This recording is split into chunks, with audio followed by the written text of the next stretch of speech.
يا رسول الله صلاة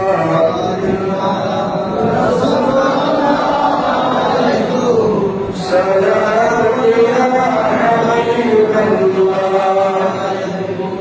أعوذ بالله من الشيطان الرجيم. بسم الله الرحمن الرحيم. الذين آمنوا وتطمئن قلوبهم بذكر الله ألا بذكر الله تطمئن القلوب. صدق الله مولانا العظيم وبلغنا رسوله النبي الأمين ونحن على ذلك من الشاهدين والشاكرين والحمد لله رب العالمين. معزز محترم حضرات মুসল্লিয়ান ইসলাম, সম্মানিত উলামায়ে কিরাম, রহমানি ওয়া রাহমাতুল্লাহ। আল্লাহ সুবহানাহু ওয়া তাআলা বিশাল মালিক লক্ষ কোটি শুকর এবং সুজুদ আদা করছি জান্নাত পাকের উত্তম ফয়সালা এবং মেহেরবানিতে পবিত্র মাহে রমাদানুল মুবারকের মাগফিরাত, রহমত, মাগফিরাত, ফরিদ, নাজাতের এই অংশের মধ্যে রমাদানুল মুবারকের চতুর্থ জুমা নামাজ তোমাদের মোহাম্মদকে আল্লাহর মসজিদে আসার বসার সালামি আরজ করার সুযোগ আর তৌফিক যে আল্লাহ আমাদেরকে দান করেছেন তার দরবারে করছি আলহামদুলিল্লাহ। আমরা কুদরত সালামের হাদিয়া প্রদান করছি সোনার মদিনায় কামলিওয়ালা নবী, নুরুল নবী, হায়াতুন নবী, যার কারণে রমজান পেয়েছি, কোরআন পেয়েছি, আল্লাহর সৃষ্টির শ্রেষ্ঠ বন্ধু করেছি আমাদের সকলেরই আপা মুহাম্মদুর রাসূলুল্লাহ সাল্লাল্লাহু আলাইহি ওয়াসাল্লাম আর নবী দরবার সোনার মদিনায় উচ্চ আওয়াজে আরেকবার করছি আলহামদুলিল্লাহ। মোহতারাম হাজিরিন, রমজান মাস আসতেছে বিদায়ের ঘন্টা বাজার পূর্ব মুহূর্তে আমরা উপস্থিত হয়েছি। আজকে হচ্ছে চতুর্থ জুমা মাহে রমাদানুল মুবারক। যদি 30 দিনে হয় তাহলে আজকে চতুর্থ জুমা, আর যদি মাহে রমাদানুল মুবারক 29 দিনে হয় তাহলে আজকে জুমাতুল বিদা, শেষ জুমা। সুবহানাল্লাহ। আমরা প্রথম জুমায় রমজানুল মুবারকের গুরুত্ব এবং ফজিলত নিয়ে আলোচনা শুনেছিলাম। দ্বিতীয় এবং দ্বিতীয় জুমায় মুত্তাকির বৈশিষ্ট্য নিয়ে আমরা আলোচনা শুনেছিলাম। যেহেতু রমজান এসেছে মুত্তাকি বানানোর জন্য, কি বানানোর জন্য? আর তৃতীয় জুমায় আমরা আলোচনা শুনেছি কোরআন কারীমের মাহাত্ম্য, গুরুত্ব নিয়ে।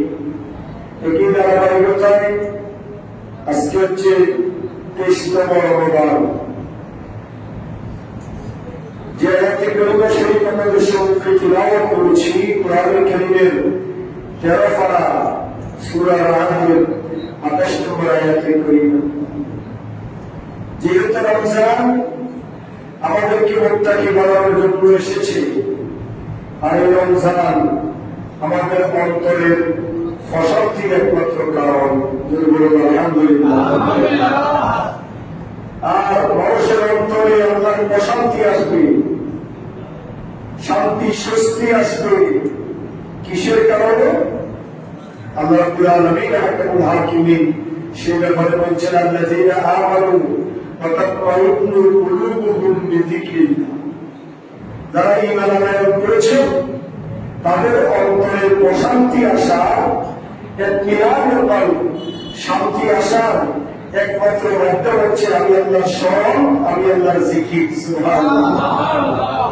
আলা বিযিকরিল্লাহি তাতমাইন্নুল কুলুব।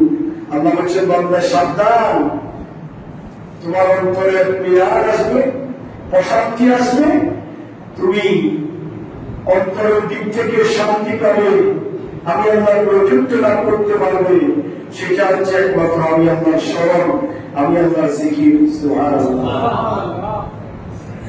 আল্লাহর স্মরণ, আল্লাহর জিকির মানুষকে অন্যায় থেকে দূরে রাখে, মানুষকে গুনাহ থেকে দূরে রাখে, মানুষকে আল্লাহ পর্যন্ত পৌঁছাই দেয়। সুবহানাল্লাহ। কার স্মরণ?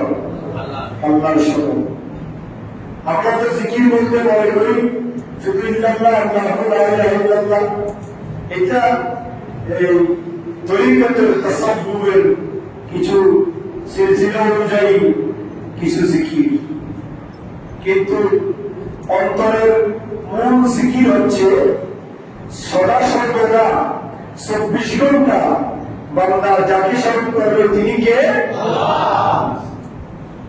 এই 24 ঘন্টায় আল্লাহকে স্মরণ করার নাম হচ্ছে জিকির। সুবহানাল্লাহ। সলাত নামাজ, পূজা, বসা, লেনদেন, আদান প্রদান, কাজ কারবার, ব্যবসা বাণিজ্য, খাওয়া দাওয়া, সব কাজের মধ্যে কার স্মরণ? আল্লাহর স্মরণ, আল্লাহর জিকির। খাইতে বসলে আল্লাহর নাম নেওয়া, মাঝে মাঝে আল্লাহর শুকরিয়া আদায় করা, খাওয়ার শেষে আল্লাহর শুকরিয়া আদায় করে আল্লাহুম্মা কারিমান আতামানি ওয়াসলিমান সাকানি, আল্লাহুম্মা আতামানি ওয়া সাকানি ওয়া জাআলানি মিনাল মুসলিমিন, এই দোয়া পড়া।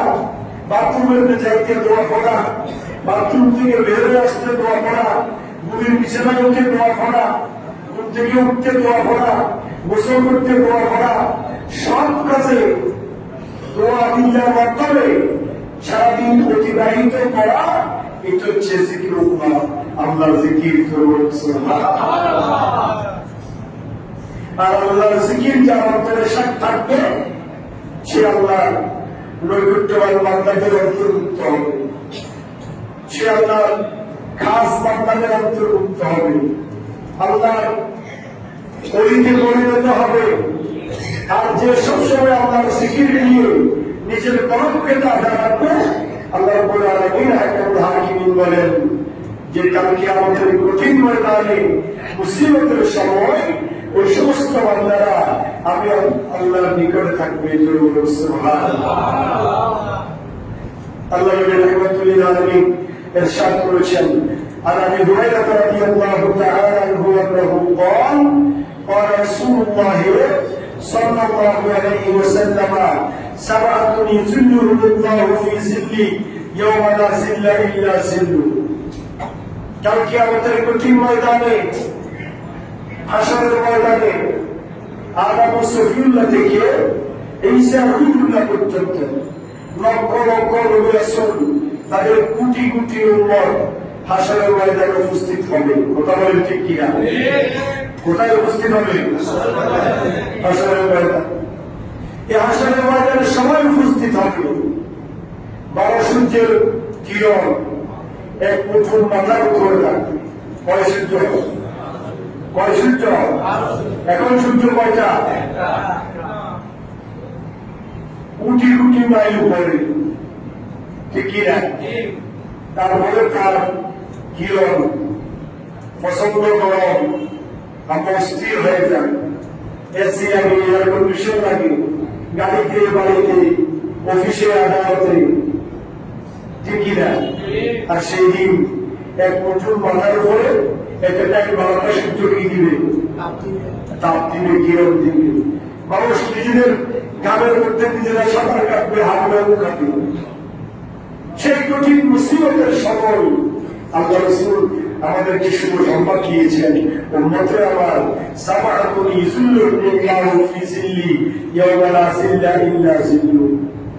কাল কিয়ামতের কঠিন ময়দানে আমি আল্লাহ রাব্বুল আলামিনের আরশ আজিমের ছায়ায় ছাড়া যেদিন আর কোনো ছায়াই থাকবে না, সেই আমি আল্লাহর আরশ আজিমের ছায়ায় আমার আল্লাহ 7 ধরনের ব্যক্তিকে স্থান দিবে। সুবহানাল্লাহ। কয় ধরনের ব্যক্তি? কয় ধরনের? 7 ধরনের ব্যক্তি।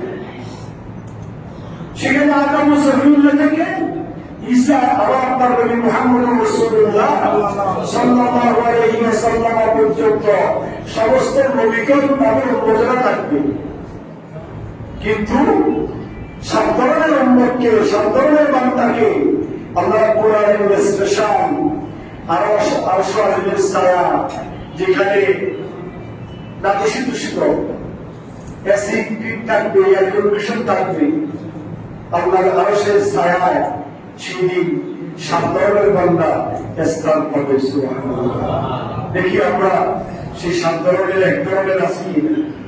যদি 7 ধরনের মধ্যে 1 ধরনের থাকি, তাহলে তো আশা করা যায় কিয়ামতের ময়দানে আমাদের কি হবে না, কষ্ট বলেন না সবাই, কি হবে না, কষ্ট হবে না। আল্লাহ রাসূল বলেছেন, এক হচ্ছে ইমামুল আলিম, ন্যায় বিচারক শাসক। ন্যায় বিচারক শাসক সে যদি ন্যায় বিচার করে, ন্যায় বিচারের উপর অটল থাকে, কালকে আমাদের ময়দানে থাকে, আল্লাহ রাব্বুল আলামিন আরশের ছায়ায় স্থাপিত। সুবহানাল্লাহ। এখন ন্যায় বিচারক শাসক শুধু প্রধানমন্ত্রী নয়, শুধু প্রধানমন্ত্রী নয়, হেড অফ দ্য ডিপার্টমেন্ট, কুল্লুকুম রাইন ওয়া কুল্লুকুম মাসউলুন আন রাইয়াতি, কামা ক্বালা আলাইহিস সালাতু ওয়াস সালাম। আল্লাহ রাসূল বলেন, প্রত্যেকের দায়িত্বের জন্য কিয়ামতের ময়দানে জিজ্ঞাসিত হবে। আপনি হেড অফ দ্য ডিপার্টমেন্ট, আপনি শাসক আপনার পরিবারের, আপনি শাসক আপনার সমাজের, আপনি শাসক আপনার প্রতিষ্ঠানের, আপনি শাসক আপনার ইউনিয়নের, আপনি শাসক আপনার কাউন্সিলর এরিয়ার ভিতরে, আপনি শাসক সিটির ভিতরে, আপনি শাসক আপনার নির্বাচনী এলাকার মধ্যে, আপনি শাসক রাষ্ট্রপ্রধান, একেবারে রাষ্ট্রপ্রধান থেকে শুরু করে আবার আপনার ঘর পর্যন্ত প্রত্যেকের সেক্টর অনুযায়ী, মহল্লা অনুযায়ী, অবস্থান অনুযায়ী প্রধান। কথা বলেন ঠিক কিনা? আপনি আপনার পরিবারের প্রধান, আপনি অফিসের প্রধান, আপনি মিল, কারখানা, ফ্যাক্টরির প্রধান, আপনি প্রতিষ্ঠানের প্রধান। আপনার যদি নিয়ে বিশ্বাস থাকে, কাজী আদম, ওই কাজী আদম ব্যক্তি, ন্যায়পরায়ণ ব্যক্তি, ন্যায়পরায়ণ শাসক, কালকে আমাদের ময়দানে আরশের ছায়ায় স্থান পাবে। সুবহানাল্লাহ। এই জন্য আল্লাহ রাব্বুল আলামিন আহকামুল হাকিমের আয়াতের মধ্যে বলেছেন, ইন্নাল্লাহা ইয়া'মুরুকুম আন তু'আদ্দুল আমানাতি ইলা আহলিহা ওয়া ইযা হাকামতুম বাইনান নাস আন তাহকুমু বিল আদল। সুবহানাল্লাহ। আল্লাহ বলেন, ইন্নাল্লাহা ইয়া'মুরুকুম আন তু'আদ্দুল আমানাতি ইলা আহলিহা। আল্লাহ বলেন, আমি তোমাদেরকে অর্ডার করেছি তোমরা ব্যক্তির আমানত, দায়িত্ব তোমরা ঠিকভাবে পালন করবে, সঠিকভাবে পালন করবে। আর ওয়াইজা হাকামতুম বাইনান নাস, যখন দুজনের মধ্যে বিচার ফায়সালা করবে, আন তাহকুমু বিল আদল, তখন ন্যায়ভাবে তুমি বিচার ফায়সালা করো। সুবহানাল্লাহ। ওই ন্যায় বিচারক আল্লাহ রাব্বুল আলামিন মধ্যে বলেছেন, ইদিলু হুয়া আকরাবুল তাকওয়া। এই যে রমজান দিয়েছেন আল্লাহ তাকওয়া করার জন্য, মুত্তাকি হওয়ার জন্য। আল্লাহ বলেছেন, ইদিলু, তুমি ন্যায় প্রতিষ্ঠা করো, হুয়া আকরাবুল তাকওয়া। ন্যায় প্রতিষ্ঠা করা এটা হচ্ছে তাকওয়ার অংশ। সুবহানাল্লাহ। এটা কিসের অংশ? তুমি যে মুত্তাকি সেটা প্রমাণ করবে তুমি ন্যায় বিচার করো। সুবহানাল্লাহ। ইন্নাল্লাহা খাবীরুম বিমা তা'মালুন। আল্লাহ বলেন, বান্দা তুমি যখন যেখানে যা কিছু করো সব ব্যাপারে আমি আল্লাহ কি রাখি, খবর রাখি। সুবহানাল্লাহ। তাহলে 1 নম্বর, 2 নম্বর, ইমামুল আদিল, ন্যায় বিচারক শাসক, প্রত্যেকের সেক্টরে প্রধান অনুযায়ী তার যদি ন্যায় বিচার করে, তাহলে কালকে আমাদের কঠিন ময়দানে আরশের ছায়ায় আল্লাহ রাব্বুল আলামিন স্থান দিবেন। সুবহানাল্লাহ। 2 নম্বর হচ্ছে ওয়াশাবুন নাশা ফি ইবাদাতিল্লাহি আযজা ওয়া জাল্লা। সুবহানাল্লাহ। ওই যুবক, যে যুবক তার যৌবনটা ইবাদতের মধ্যে কাটায়। সুবহানাল্লাহ। কালকে বলছিলাম অনেকে রাত বলেছেন যে বুড়া লোক মসজিদে আসার দরকার নাই। কেন? এই হাদিসে পাকের মধ্যে আল্লাহ রাব্বুল আলামিনের নবী বলেন, ওয়াশাবুন নাশা ফি ইবাদাতিল্লাহি আযজা ওয়া জাল্লা। ওই যুবক, যে যুবক তার যৌবনটা ইবাদতের মধ্যে কাটাবে, আল্লাহ রাব্বুল আলামিন কাল কিয়ামতের কঠিন ময়দানে মুসিবতের সময় তাকে আরশের ছায়ায় স্থান দিবেন। সুবহানাল্লাহ। আপনি কি মনে করেন অনলাইনে বয়স করছে জোয়ান কি বয়স? কথা বলেন ঠিক কিনা? যৌবন কাল। বুড়ো হয়ে গেলে ইয়ে জায়গা ব্যবসা করে দেবে, বুড়ো হয়ে গেলে ইয়ার রক্ত ফানিয়ে যায়, ইয়া দর্শন কিছু বললে সেখান থেকে সরে থাকে। কথা ঠিক কিনা? যৌবনের সাথে সবকিছুর সম্পর্ক। যৌবনের টাট্টা গরম, রক্ত গরম, যৌবনের তারা অন্যায় বিচার করতে মানুষ চিন্তা করে না। আর যে যৌবন, তার যৌবনটা ইবাদতের মধ্যে দাখিল করে। আপনি দেখেন একটা নামাজি ছেলে, একটা দাঁড়িয়েওয়ালা টুপিওয়ালা ছেলে, একটা কোরআন তেলাওয়াতকারী ছেলে, আর আরেকটা বখারি ইরুচি ইয়াবা ছেলে, এই ধরনের ছেলে, সে কি সমান হবে? কথা বলেন। ওই ব্যক্তি অন্যায় ভাব করে যে কাজটা করবে, আর ওই যুবক যে যুবক ৫ ওয়াক্ত নামাজ পড়বে, রোজা রাখবে, নেক আমল করবে, কোরআন তেলাওয়াত করবে, তার আচার ব্যবহার মগজের ভিতর ডিফারেন্স আছে না নাই? এই হাদিসের আওতায় আরেকটা হাদিস শরীফের মধ্যে আল্লাহ নবী ইরশাদ করেছেন, উম্মতে আমার তুমি ঘাবড়াইও না, তুমি ভয় পেও না, তুমি যদি যৌবনটা ইবাদতের মধ্যে কাটাইতে পারো, তাহলে তুমি যুবক অবস্থায় তাহাজ্জুদের নামাজ পড়েছো, জোয়ান অবস্থায় রমজানের ১ মাস রোজা রেখেছ, জোয়ান অবস্থায় সোমবার বৃহস্পতিবার রোজা রেখেছ, জোয়ান অবস্থায় প্রতিদিন তুমি কোরআন তেলাওয়াত করো, জোয়ান অবস্থায় তুমি হজ করেছ, জোয়ান অবস্থায় তুমি ইবাদত বন্দেগীতে নিয়োজিত আছিলা। আজকে যখন বুড়ো হয়ে গিয়েছ, তুমি মসজিদে এসে নামাজ পড়ার শক্তি নেই।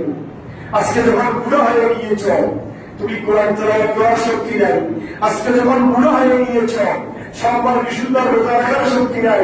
আজকে যখন বুড়ো হয়ে গিয়েছ, ভালো কোনো কাজ করার তোমার শক্তি নাই। ওর মধ্যে আমার কোনো সমস্যা নাই।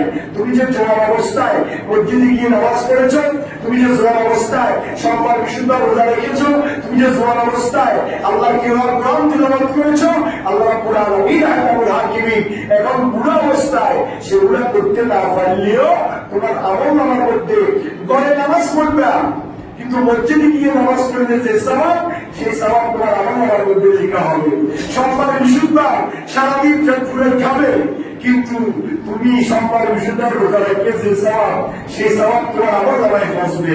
তুমি বুড়ো হয়ে গিয়েছ, দীর্ঘক্ষণ বসে কোরআন তেলাওয়াত করতে পারো না, চোখে দেখো না, সেমন ধৈর্য তোমার কাছে নাই। তুমি যে জোয়ান অবস্থায় করেছ, এখন বুড়ো অবস্থায় বাসায় বসে বসি কিন্তু সুবহানাল্লাহ সুবহানাল্লাহ বসতে করতে তোমার আমলনামার মধ্যে কোরআন তেলাওয়াতের সওয়াব দেওয়া হয়ে যাবে। ইসলাম সংস্থা কঠিন, কথা বলেন না, সংস্থা কঠিন। এই জন্য আল্লাহ রাসূল বলেন, ওয়াশাবুন নাশা ফি ইবাদাতিল্লাহি আযজা ওয়া জাল। ও আমার উম্মতেরা, তোমরা শোনো, যে যুবক তার যৌবনটা ইবাদতের মধ্যে কাটাবে, আল্লাহ রাব্বুল আলামিন কাল কিয়ামতের ময়দানে তাকে আরশের ছায়ায় স্থান দিবেন। সুবহানাল্লাহ। ৩ নম্বর হচ্ছে ওয়ারাজুলুন কলবুহু মুআল্লাকুন বিল মাসাজিদ ইযা খারাজা মিনহু হাত্তা ইয়াউদু ইলাইহি। ওই ব্যক্তিকে আমরা আরশের ছায়ায় স্থান দেব যে ব্যক্তি এক ওয়াক্ত নামাজ শেষ করে আরেক ওয়াক্তের জন্য অপেক্ষা করে। সুবহানাল্লাহ। এক ওয়াক্ত নামাজ পড়ে মসজিদ থেকে বের হয়ে যায়, আরেক ওয়াক্তে কতক্ষণে আসবে শুধু বলি রেখে। এমন যুবক, এমন ব্যক্তি, এমন নামাজি ব্যক্তির জন্য কাল কিয়ামতের ময়দানে আরশের ছায়ায় স্থান থাকবে। সুবহানাল্লাহ। তাহলে আমরা এই যে রমজান মাস, আলহামদুলিল্লাহ আমরা কত সুন্দর করে কাটাচ্ছি। কেমন ভাবে আমরা কি করি? আমরা জুমার নামাজ পড়ে যাবো, আমাদের টেনশন থাকে আসর নামাজ তো বাজাবার আদায় করতে হবে। আমার টেনশন থাকে ইফতার করি তাড়াতাড়ি গিয়ে মসজিদে জামাতে নামাজ করতে হবে। আমার টেনশন থাকে তারাবির নামাজ এশার নামাজ করতে হবে। আমার টেনশন থাকে সারি খেয়ে ঘুমে যা, সারি খেয়ে একটু শুয়ে যা, একটু শুনে যদি ঘুম আসি যায় ফজর নামাজ কি হয়ে যাবে, কাজা হয়ে যাবে। এই যে একটা টেন্ডেন্সি কাজ করে, এটা হচ্ছে মুমিনের আলামত। এই জন্য রমজান মাসকে ট্রেনিং এর কাজ বলা হয়েছে। এই জন্য আল্লাহ রাসূল বলেন, যে ব্যক্তি এক রক্ত নামাজ শেষ করে আরেক রক্তের জন্য অপেক্ষা করবে, আল্লাহ রাব্বুল আলামিন কিয়ামতের ময়দানে তাকে আরশের ছায়ায় স্থান দিবেন। সুবহানাল্লাহ। 3 নম্বর হচ্ছে 4 নম্বর ওয়াজলাল তাহাব্বা ফিল্লাহ ইজতামা ফিল্লাহ ওয়া তাফাররাকা ফিল্লাহ। সুবহানাল্লাহ। ওই ব্যক্তিকে আল্লাহ আরশের ছায়ায় স্থান দিবে, কাউকে ভালোবাসে আল্লাহর জন্য, কাউকে মহব্বত করে আল্লাহর জন্য, কাউকে ঘৃণা করে তাও আল্লাহর জন্য, কারোর সাথে সম্পর্ক রাখে আল্লাহর সন্তুষ্টির জন্য, কারোর সাথে সম্পর্ক কেতাব করে দেয়, চিহ্ন করে আল্লাহর রাজামন্দির জন্য। সুবহানাল্লাহ। অনেক শরীর বিরোধী কাজ করে, এটা কথা বলতে তাকে অন্তর দিয়ে গিয়ে বললেন। আর ওই ব্যক্তি শরীরে সম্মত কাজ করে বলল, আমি তাকে আল্লাহর সন্তুষ্টির জন্য অন্তর দিয়ে ভালোবাসি। এই ধরনের ব্যক্তি যারা আল্লাহর সন্তুষ্টির জন্য কাউকে ভালোবাসে, আল্লাহর সন্তুষ্টির জন্য কাউকে ঘৃণা করে, আল্লাহর সন্তুষ্টির জন্য কারোর সাথে সম্পর্ক রাখে, আল্লাহর সন্তুষ্টির জন্য কারোর সাথে সম্পর্ক ছিন্ন করে, এই ধরনের ব্যক্তি যারা আল্লাহ রাব্বুল আলামিন বলেন, এই সমস্ত উম্মতকে কাল কিয়ামতের ময়দানে আরশের ছায়ায় স্থান দেওয়া হবে। সুবহানাল্লাহ। 5 নম্বর হচ্ছে ওয়ারাজুলুন যাকারাল্লাহু খালিয়ান ফাফাদাত আইনাহু। ওই ব্যক্তি, যে ব্যক্তি সবসময় আল্লাহর ভয়ে কাঁদে। সুবহানাল্লাহ। কিসের ভয়ে? জাহান্নামের ভয়ে, আল্লাহর শাস্তির ভয়ে, আল্লাহর আযাবের ভয়ে যে ব্যক্তি কাঁদে, আল্লাহু আকবার, দুনিয়ার আগুনের চাইতে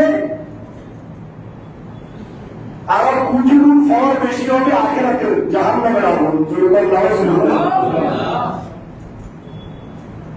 দুনিয়ার আগুনের চাইতে জাহান্নামের আগুন আরো কঠিন বেশি, শাস্তি বেশি, ফহাদ বেশি। ওই ভয়ে, জাহান্নামের শাস্তির ভয়ে, আল্লাহর আযাবের ভয়ে যারা দুচোখের পানি বলে ফেলে আল্লাহর দরবারে কান্নাকাটি করে, আল্লাহ রাব্বুল আলামিন হাকামুল হাকিমিনের নবী বলেন, ওই সমস্ত উম্মতের জন্য আরশের ছায়ায় স্থান করে দেওয়া হবে। সুবহানাল্লাহ। 6 নম্বর হচ্ছে ওয়ারাজুলুন দাওয়াতুহু ইমরাতুন যাতু হাসাবিন ওয়া জামালিন ফাকালা ইন্নী আখাফুল্লাহ।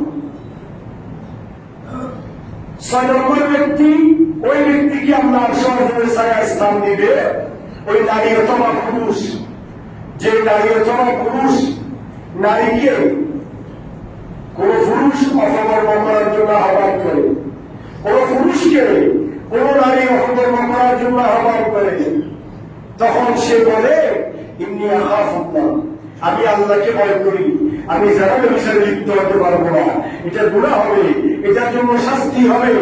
এই চিন্তা চেতনা করে আল্লাহর ভয়ে যে ব্যক্তি যারা বিষয় থেকে নিজেকে দূরে রাখবে, আল্লাহ রাব্বুল আলামিন হাকামুল হাকিমিন কাল কিয়ামতের ময়দানে ওই ব্যক্তিকে, ওই নারী পুরুষকে আরশের ছায়ায় স্থান দিবেন। সুবহানাল্লাহ। 7 নম্বর হচ্ছে ওয়ারাজুলুন তাসাদ্দাকা বিসাদকাতিন ফাআখফাহা হাত্তা লা তা'লামু শিমালুহু মা তুনফিকু বিয়ামিনি। সুবহানাল্লাহ। আল্লাহ রাসূল বলেন, ওই ব্যক্তিকে আল্লাহ আরশের ছায়ায় স্থান দিবেন যে ব্যক্তি ডান হাতে দান করে বাম হাতে জানে না, এত গোপনীয়তা অবলম্বন করে আল্লাহ রাস্তায় দান করে, ওই ব্যক্তিকে আল্লাহ আরশের ছায়ায় স্থান দিবে। তবে এখানে 2টা উদ্দেশ্য আছে, কথা খেয়াল করেন। কয়টা? সবাই বলেন কয়টা? একটা হচ্ছে আমার অন্তরে যদি থাকে যে আমি দান করতেছি, আমার এই দানের ঘোষণা যদি দেওয়া হয়, তাহলে আমাকে দেখে আরো কিছু লোক দেওয়ার জন্য উদ্যুক্ত হবে। আমার অন্তরে যদি এই চিন্তা চেতনা থাকে, তাহলে আমার দানটা আমি হাইলাইট করে প্রচার করতে পারবো, এটা জায়েজ। এটা কি? কারণ আমার অন্তরে আছে যে আমার দেখা দেখি আরেকজনে দিবে, আমার দেখা দেখি আরেকজনে খাওয়াবে, এগুলো আছে না? তৃতীয় যদি 5,000 টাকা দিতে পারে তো আরো কিন্তু একটু আরো দিকে আর কত আছে আর 10,000 টাকা দিবে আছে না? এই চিন্তা চেতনা যারা করে থাকবে লোক দেখানো নয়, লোকেরা বাবা দিবে মারহাবা বলবে এই জন্য নয়, আমার আল্লাহ খুশি হবে। আর আমাকে দিতে দেখতে দেখে আরেকজন উদ্বুদ্ধ হবে। এই চিন্তা চেতনা নিয়ে যারা দানের কথা প্রকাশ করে ওটা জায়েজ, ওটা কি জায়েজ। আর বাহ লোকেরা প্রশংসা করিব, আর বলা হইব, আর দামাবিল হইব, তার মতো দামাবিল আছে না। এই চিন্তা চেতনা নিয়ে যারা প্রকাশ করে এটা হচ্ছে রিয়া, এটা হচ্ছে না জায়েজ, এটা নিষেধ। এইভাবে প্রকাশ করা নিষেধ। এই জন্য বলা হয়েছে তুমি এমন ভাবে দান করবে ডান হাত দিয়ে দিবে বা হাতে যাতে করে না যাবে। এই গোপনীয়তা অবলম্বন করে যারা আল্লাহ সন্তুষ্টির জন্য দান করবে আল্লাহ রাব্বুল আলামিন কিয়ামতের ময়দানে তাকে আরশের ছায়ায় স্থান দিবেন। সুবহানাল্লাহ। কয় ধরনের বলেন না? এক নম্বরে ইমামুল আদিল, ন্যায় বিচারক শাসক, যারা প্রত্যেকটা সেক্টরের ন্যায় বিচার করবে তাকে আল্লাহ রাব্বুল আলামিন আরশের ছায়ায় স্থান দিবেন। 2 নম্বর ওই যুবক, যে যুবক তার যৌবনটা ইবাদতের মধ্যে কাটায় ওই যুবককে আল্লাহ আরশের ছায়ায় স্থান দিবেন। 3 নম্বর হচ্ছে ওই ব্যক্তি, যে ব্যক্তির অন্তর সবসময় মসজিদের সাথে সম্পর্ক থাকে, এক ওয়াক্ত নামাজ শেষ করে আরেক ওয়াক্ত নামাজের জন্য অপেক্ষা করে কতক্ষণে গিয়ে আমি আবার আরেক ওয়াক্ত নামাজ মসজিদে গিয়ে জামাত আদায় করব। এই চিন্তা চেতনা যারা করে থাকবে ওই ব্যক্তিকে আল্লাহ আরশের ছায়ায় স্থান দিবেন। চতুর্থ হচ্ছে ওই ব্যক্তি যে আল্লাহ সন্তুষ্টির জন্য কাউকে মহব্বত করে, আল্লাহ সন্তুষ্টির জন্য কাউকে ভালোবাসে, আল্লাহ সন্তুষ্টির জন্য কাউকে ঘৃণা করে, আল্লাহ সন্তুষ্টির জন্য কারোর সাথে সম্পর্ক রাখে, আল্লাহ সন্তুষ্টির জন্য কারোর সাথে সম্পর্ক ছিন্ন করে। এই এমন ব্যক্তিকে আল্লাহ আরশের ছায়ায় স্থান দিবে। ৫ নম্বর হচ্ছে ওই ব্যক্তি যে ব্যক্তি সবসময় আল্লাহর জাহান্নামের ভয়ে, আল্লাহর শাস্তির ভয়ে কান্নাকাটি করে, ওই ব্যক্তিকে আল্লাহ আরশের ছায়ায় স্থান দিবে। ৬ নম্বর হচ্ছে ওই নারী পুরুষ, যে নারী পুরুষ নারীকে পুরুষ ডাকে, পুরুষকে নারী ডাকে অপকর্ম করার জন্য, তখন সে বলে ইন্নী আখাফুল্লাহ, আমি আল্লাহকে ভয় করি, আমি জানার বিষয়ে লিপ্ত হতে পারবো না। এই চিন্তা চেতনা যাদের অন্তরে থাকবে ওই ধরনের ব্যক্তিকে আল্লাহ আরশের ছায়ায় স্থান দিবে। ৭ নম্বর হচ্ছে ওই ব্যক্তি যে ব্যক্তি ডান হাত দিয়ে দান করবে বাম হাতে যাবে না, অর্থাৎ অত্যন্ত গোপনীয়তা অবলম্বন করে আল্লাহ এবং রাসূলের সন্তুষ্টির জন্য যারা দান করে ওই দানি ব্যক্তিকে আল্লাহ রাব্বুল আলামিন আহকামুল হাকিমিন কাল কিয়ামতের ময়দানে আরশের ছায়ায় স্থান দান করবেন। সুবহানাল্লাহ। এই সব ধরনের ব্যক্তির মধ্যে আমরা থাকতে চাই কি চাই না? কয় ধরনের? আল্লাহ রাব্বুল আলামিন আহকামুল হাকিমিন আজকে রমজানের মুবারকের ৪র্থ জুমা, হ্যাঁ এই ৪র্থ জুমায় আমাদেরকে আল্লাহ রাব্বুল আলামিন আহকামুল হাকিমিন এই ৭ ধরনের ব্যক্তির অন্তর্ভুক্ত হওয়ার জন্য আল্লাহ তৌফিক দান করুন। আজকে হচ্ছে ২৩তম দিবস রমজানুল মুবারকের, ঠিক কিনা? আর আছে কয়দিন? বাকি ৭ দিন। বাকি কয়দিন? ৭ দিন। যদি রমজানুল মুবারক ৩০ দিনে হয় তাহলে আগামী জুমা হয় জুমাতুল বিদা। আর যদি রমজানুল মুবারক ৩৯ দিনে হয় আজকে হচ্ছে জুমাতুল বিদা, শেষ জুমা। কি জুমা? আজকের জুমা অত্যন্ত গুরুত্ব বেশি, ১ নম্বর। ২য় নম্বর হচ্ছে ধর আজকে যদি শেষ জুমা হয় আমাদেরকে শেষ জুমা না হইলেও আগামী জুমা তো একবারে শেষ দিন, আগামী জুমা একেবারে শেষ দিন। আমাদের এর ভিতরে ফেতরা নিয়ে আমাদের কিছু মাসআলা যারা দরকার আছে না নাই, একটু ইশারা দিয়েছিলাম। আমাদের সর্বনিম্ন ফেতরা হচ্ছে ১২০ টাকা, ১২০ টাকা। আমাদের মধ্যবিত্ত আছি, আমি চরিত্র সর্বন। দ্বিতীয়বার আজকে আর বলবো না, কত জুমাই বলেছি। আমরা আমাদের নিজের আন্দাজ অনুযায়ী, নিজের দল সম্পর্কে কিয়াস করে, নিজের এই সামর্থ্যের উপর নির্ধারণ করে, আমরা নিজের আকল, নিজের বিবেককে প্রশ্ন করে আমরা গরিবের হক দিব। কিসের হক? তার একটা কথা বলি, সেটা হচ্ছে সরকারি ভিত্তির, এটা ফরজ, এটা কি কথা বলে না? আপনাকে তুমি মন নাকি কথা বলেন? আমি সারা রাত একটা প্রোগ্রাম ছিল, লাগবে বলছিলেন সকালে বলতে পারি কথা আসতেছে না, হার দুটো হয়ে যাচ্ছে। তা আপনারা যদি দুটো হয়ে যান কি অবস্থা হবে? সবকায় রীতির ফরজ কোন হুজুরের ফরজের ভিতরে তো লাগে। আল্লাহর নবী ফরজ করার ক্ষমতা কে? আল্লাহু আকবার। এই জন্য আল্লাহ রাসূল বলেছেন, ফারাদা রাসূলুল্লাহ সাল্লাল্লাহু আলাইহি ওয়াসাল্লাম সাদকাতুল ফিতর। ইবনে আব্বাস, হযরত আব্দুল্লাহ ইবনে আব্বাস হাদিস বর্ণনা করেছেন, ফারাদা রাসূলুল্লাহ সাল্লাল্লাহু আলাইহি ওয়াসাল্লাম সাদকাতুল ফিতর। আল্লাহ রাসূল সাদকায়ে ফিতরকে ফরজ করেছে। কেন? তাহারাতুল সিয়াম, তাহারাতুল লিসিয়াম, রোজার পবিত্রতার জন্য। কিসের জন্য? রোজার পবিত্রতার জন্য। মিনাল লাগবে ওয়াল রাফাসে ওয়া তুরমাতুল লিল মাসাকিন। সুবহানাল্লাহ। আল্লাহ রাব্বুল আলামিন আহকামুল হাকিমের বইয়ে ইরশাদ করেছেন যে সদকায়ে ফিতর তোমাদের উপর ফরজ। ফরজ মানে আবশ্যক। ইয়া রাসূলুল্লাহ কেন? কথা খেয়াল করেন। ইয়া রাসূলুল্লাহ কেন? যে তাহারাতুল সিয়াম, এই সদকায়ে ফিতর দিলে সদকায়ে ফিতর তোমার রোজাকে পবিত্র করবে। সুবহানাল্লাহ। কাফরটা 3 দিন পরে কি হয়? কথা বলতে পারতেছি না।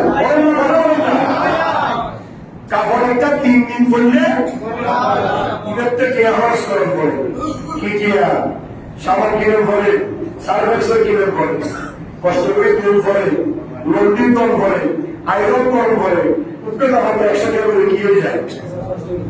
হয় না? কি করার জন্য? পরিষ্কার পবিত্র করার জন্য। তা আপনি দীর্ঘ 1 মাস 30 দিন রোজা রাখবেন। এই 30 দিন রোজা রেখে এই রোজার মধ্যে কি হয়েছে? মিনাল লাগবে ওয়াল রাফাসে, কথায় ভুল হয়েছে, স্মরণে ভুল হয়েছে, দৃষ্টিতে ভুল হয়েছে, হাত পা দ্বারা ভুল হয়েছে, অন্তর দ্বারা ভুল হয়েছে। তো উম্মত আমার, তোমার এই ভুলগুলা সাবান দিলে যাবে? কারণ হিট লাগাই আয়রন করলে যাবে? যাবে না। উম্মতরে আমার একটি কারণে যাবে, ওয়াতুরমাতুল লিল মাসাকিন। দীর্ঘ 1 মাস রোজার ভিতরে ইচ্ছায় অনিচ্ছায় হাত পা চোখ নাক কান গলা কণ্ঠনালী অন্তর দ্বারা যে ভুলগুলো হয়েছে, এই ভুলগুলোকে শুধরিয়ে দেওয়ার জন্য তুমি একটি মিসকিনকে কিছু টাকা দাও। তাহলে তোমার এই ভুলগুলো শুধরিয়ে রোজা পবিত্র হয়ে আল্লাহ দরবারে কবুল হয়ে যাবে। কথা বুঝাতে পারতেছি? তাহলে রোজা হচ্ছে তাহারাতুল সিয়াম, আপনার রোজাকে কি করে দিবে? সদকায়ে ফিতর হচ্ছে আপনার রোজাকে পবিত্র করে দিবে। এই জন্য সদকায়ে ফিতর ঈদের দিন, ঈদের নামাজের আগে দেওয়ার উত্তম। মনে রাখবেন, ঈদের নামাজের আগে দেওয়া উত্তম। এই সদকায়ে ফিতর 120 টাকা সর্বনিম্ন, আর সর্বোচ্চ 2900 টাকা। কত টাকা? 29 আছে। বেতারা ইতারা 29 টাকা করবো, সদকায়ে ফিতর আদায় করবো, রোজা কবুল করবো। ইল্লাহ একজন আছে না বলে এখন ওখানে বাংলা হয়, ইল্লাহ বহুত আছে আর বলে দেখতে 2900 টাকা করবে একজনের, না কমে 2900 টাকা। তারপরে তার সদকায়ে ফিতর আদায় করছে, রোজা পবিত্র হইল। ঈদের দিন ঈদের নামাজের আগে দিয়ে দিবে। এক ফিতরা একজনকে দিতে পারবেন, এক ফিতরা 2 জনকেও দিতে পারবেন, এক ফিতরা 3 জনকেও দিতে পারবেন। ফিতরা যাকে ইচ্ছা তাকে দিতে পারবেন, গরিব মিসকিন অসহায় তাদেরকে দিবেন। তারপরে এই ফিতরা আপনার নবজাত সন্তান ঈদের দিন ঈদের নামাজের আগে যে সন্তান ভূমিষ্ঠ হবে সেই সন্তানেরও কি দিতে হবে? ফিতরা দিতে হবে। এই ফিতরা দিবে মা বাবা। আর যে সন্তান ইনকাম করে, যে মেয়ে ইনকাম করে, যে স্ত্রী চাকরি করে ইনকাম করে, ওই স্ত্রী ওই ছেলের সদকায়ে ফিতর সে দিবে। যে ছেলে কানাডা আছে, লন্ডনে আছে, কুয়েতে আছে, আমেরিকায় আছে, ওই ছেলের ওখানকার ফিতরা অনুযায়ী, ওখানকার আটা ময়দা কিসমিস বাদাম খেজুরের মূল্য অনুযায়ী সে ওখানে পরিশোধ করবে। তো ওখানে যদি না থাকে এই মিসকিন গরিব, ওখানে যদি 5,000 টাকা আসে, ওই 5,000 টাকা সে বাংলাদেশে পাঠাবে, সে বাংলাদেশে ওই 5,000 টাকা সে এক ঘরের ফিতরা দিবে। কথা বুঝতে পারছি?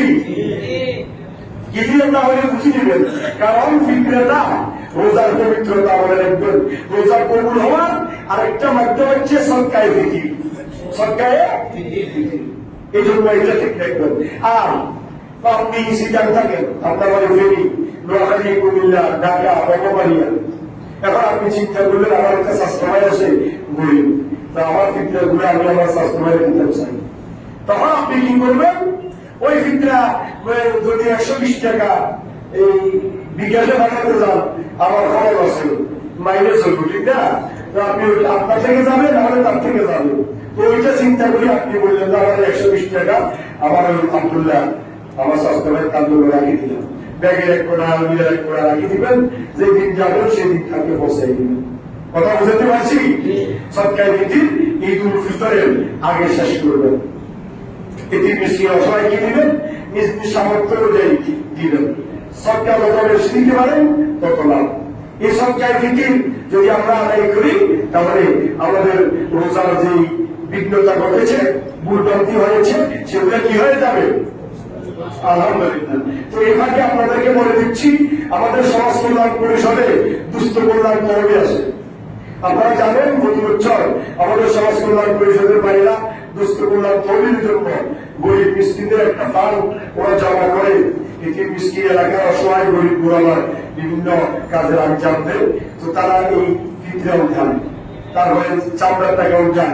আপনারা তাদেরকে নেবেন, তাদের সাথে আমাদের জামিয়া আছে, আঞ্জুমান, তারপরে আশেপাশে এই যে সমস্ত প্রতিষ্ঠানগুলো আছে, মাদ্রাসা, এই ঠিকানা যেগুলোতে টাকা উঠায়, হ্যাঁ, এটির লালন পালন করেন, ওই সমস্ত ফান্ডে আপনারা টাকা দিবেন। আগে গ্যাস বাইরে পরিবেশ, আগে এলাকা, আগে নিজের পরিবার, নিজের আত্মীয় স্বজন, এলাকা, তারপরে বাহিরে।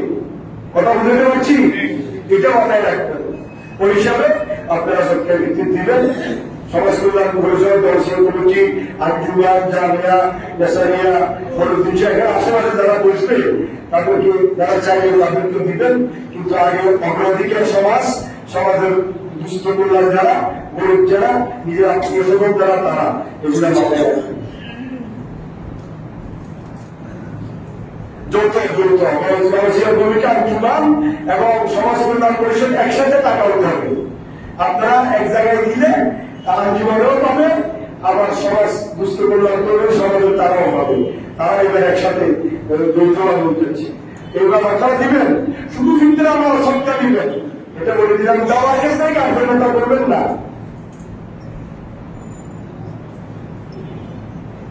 আহসিন কামা আহসানাল্লাহু ইলাইক, আল্লাহ করতে তুমি বান্দার প্রতি দয়া করো, তোমার প্রতি আই যেতে দয়া করি। সুবহানাল্লাহ। আচ্ছা, আল্লাহর দয়ার কি কোনো শেষ আছে? কথা বলেন, শেষ আছে? নাই। আমাদের একটা বন্ধু গত পরশুদিন ঢাকা যাওয়ার জন্য গাড়িতে উঠছে, অর্ধেক পথে গেছে গাড়িতে, সাধারণত গেল, সেখান থেকে সুস্থ সবল মানুষ। তো সে কি গাড়িতে উঠার সময় চিন্তা করেছিল এই গাড়ি আমার মৃত্যুর ইশারা হবে? এই জন্য আল্লাহ বলছেন, আমি তোমার প্রতি যেমন দয়া করি, তুমি আমার বান্দাদের প্রতি কি করো? দয়া করো। এজন্য তুমি দিতে কাফরটা করবেন না। আপনি অকাত মিনিং করবেন, দেখবেন আল্লাহ আপনাকে আরেক দিক থেকে তুলে দেবেন। আল্লাহ আপনাকে আনফিক ইয়া বনি আদম উনফিক আলাই, হে আমার বান্দারা, তোমরা ব্যয় করো, দান করো, খরচ করো, যেভাবে আমি তোমাদের জন্য খরচ করি। আমাদের জন্য খরচ করে কে? আল্লাহ। আল্লাহর খরচের কোনো শেষ আছে? এই যে আলো, বাতাস, অক্সিজেন, একজন ব্যক্তি মনে পড়ে গেল সিটার মেডিকেল গেছে, 3 দিনের জন্য পায়খানা হচ্ছে না, কয়দিন? 3 দিন। তো ডাক্তার অনেক ইঞ্জেকশন দিয়ে একবার পায়খানা করছে। পায়খানা করার পরে সে ডাক্তার বলছে বাসায় নিয়ে যেতে পারবে, এখন থেকে ক্লিয়ার হয়ে যাবে। আসার সময় বিল দিল আপনার ক্লিনিকে প্রায় 30,000 টাকা। কত টাকা? তখন ব্যক্তি বলছে, আল্লাহ একবার পায়খানা করার জন্য যদি ৩১,০০০ টাকা ঋণ নিতে হয়, তুমি তো আমার এমন রব, দৈনিক ৪-৫ বার আমার থেকে ডায়ালিসিস করে তুমি প্রস্রাব নিয়ন্ত্রণ করছো, ডায়েট করছো, পায়খানা বার করছো, শরীর সুস্থ রাখছো, তোমার দরবারে কি শুকরিয়া আদায় করবো? আল্লাহু আকবার। আল্লাহর দেওয়ার কোনো শেষ আছে? আল্লাহর দেওয়াকে আমরা গণনা করতে পারবো? ওটা মাথায় রাখবেন। দিনের সর্বশেষ হচ্ছে এটা লাইলাতুল কদরের অংশ, ঠিক কিনা? গত রাত্রে গেছে লাইলাতুল কদর, আজকে রাতের পরে রাত যাবে লাইলাতুল কদর। আমাদের কাছে আসার কয়টা? ২৫, ২৭, ২৯ আর ৩টে রাত। কয় রাত বলেন না? ২৫, ২৭, ২৯। তো ২৭ তারিখ, ২৬ তারিখ দিবাগত রাত্রি, আজকে ৩০ হলে শনি রবি সোম, সোমবারে লাইলাতুল কদর। সোমবারে দিবাগত রাত্রি হচ্ছে ২৬ তারিখের রাত্রি লাইলাতুল কদরের রাত্রি। সেটা আমাদের কাছে প্রকাশ্য লাইলাতুল কদর, কিন্তু আল্লাহ রাসূল হচ্ছে বেজর রাত্রিগুলো লাইলাতুল কদর কি করো তারা যাইতেও পারে। এই জন্য আমরা আগামী ২৫ তারিখ, ২৭ তারিখ এবং ২৯ তারিখ এই তিনটা লাইলাতুল কদরের রাত্রিতে আমরা ইবাদত করব, এবং সোমবারের দিবাগত রাত্রিতে আমাদের লাইলাতুল কদরের নামাজ হবে, তারপরে তাহাজ্জুদের নামাজ হবে। সারা রাত আমরা ইবাদত বন্দেগীতে কাটাবো ইনশাআল্লাহ। আবার বলেন ইনশাআল্লাহ। রাজি আছেন কিনা? সেই লাইলাতুল কদর আমরা উদযাপন করবো। আল্লাহ রাসূল বলেন, মান কামা লাইলাতুল কদরি ঈমানান ওয়া ইহতিসাবান, যারা ঈমান, বিশ্বাস, এই আশা রাখবে যে আল্লাহ আমার লাইলাতুল কদর নসিব হবে, আমি লাইলাতুল কদর আজকে পাবোই পাবো, এই ঈমান বিশ্বাস নিয়ে যারা লাইলাতুল কদরের রাত্রিতে ইবাদত বন্দেগী করবে, আল্লাহ রাসূল বলেন, গুফিরা লাহু মা তাকাদ্দামা মিন যামবি, আল্লাহ রাব্বুল আলামিন তার বিগত জিন্দেগি ৬০ বছর, ৭০ বছর, ৪০ বছর, ৩৫ বছর, ৩০ বছর, ২০ বছর, এই বিগত জিন্দেগির সমস্ত গুনাহগুলো আল্লাহ রাব্বুল আলামিন মাফ করে দিবেন। সুবহানাল্লাহ। একটা অপরাধ করলে থানায় যদি কেস হয়, লক্ষ টাকা দিয়ে কেস উঠাইতে হয়। কথা বলে ঠিক কিনা? আমরা একদিন আমাদের গুণ হারাম ফলায় ফলায় দেখতে হয়, নিজের মনে দেখতে পারে না, নিজের ঘরে দেখতে পারে না। কথা বলে ঠিক কিনা? নাকি ভুল বলতেছি? সাধারণ একটা অপরাধ হয় করছে, নাও করে নাই, মারা গেছে, আসামিটা দিয়েছে, দলীয় একটা কেস দিয়ে দিয়েছে, এটার জন্য সে ফলায় দেখতে হচ্ছে। কথা বলে ঠিক কিনা? একটা সাধারণ অপরাধ করলে করছে, না করলে নাই। কিন্তু আমরা এত বড় অপরাধ করতেছি, ২৪ ঘন্টা গুনার ভিতর নিমজ্জিত। এই সময় একটা লাইলাতুল কদরের একটা রাত্রিতে যদি ইবাদত করতে পারি, বিনা টাকায়, বিনা পরিশ্রমের, বিনা পড়ালেখে, বিনা কাজে, শুধুমাত্র নির্দিষ্ট কয়েক ঘন্টা আল্লাহ দরবারে কান্নাকাটি ইবাদতের কারণে আল্লাহ বিগত জিন্দেগির সব গুনাহ মাফ করে দিবেন। সুবহানাল্লাহ। আল্লাহ রাসূল বলেছেন, ইজা দাখালা শাহরুন আশরিল আওয়াখির মিন রমাদান, যখন রমজানের শেষ 10 দিন আসতো, সাতটা মাইজারা হুমাইকাজা আহারাম, আল্লাহ রাসূল স্ত্রী, পরিবার, ছেলে মেয়ে সবাইকে নিয়ে সারা রাত জাগ্রত থেকে ইবাদত করতেন। সুবহানাল্লাহ। সুতরাং আসুন আমরা বাকি আর কয়েকটা রাত্রি আছে, এগুলোতে আমরা ইবাদত করবো, লাইলাতুল কদর তালাশ করবো, সদকায়ে ফিতর দিব।